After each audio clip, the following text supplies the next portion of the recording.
labari mai ratsa zuciya inda ake zargin wata mata da azabtar da 'yan aikinta mata guda biyu. Tun da fari dai wata jami'ar walwalar wata ƙungiya mai fafutukar kyautata rayuwar matasa mai suna AIDS Najeriya ita ce ta je gidan yayarta a unguwar Tudun Yola. A nan ne yayar jami'a Shafa'atu ta ce su zo su shiga gidan makociyarta su gaisa.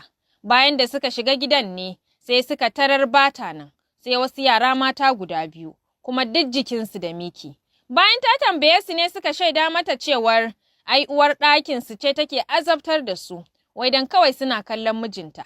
Lokacin da yake saukowa daga bene, shine ta hukunta su har ma ta kawo su ajiya wannan gida. Ga Shafa'atu. Na ga jikinsu don rauni sai nake cewa kai me ya same ku a jikinku haka, suke ba mu labarin cewa gaskiya su ba 'yan Kano ba ne, an kawo su aiki ne. Na ce a nan kuke aiki? Suka ce a'a, uwar ɗakin su ne ta kawo su nan ajiya, hakan za ta je ta da ta zo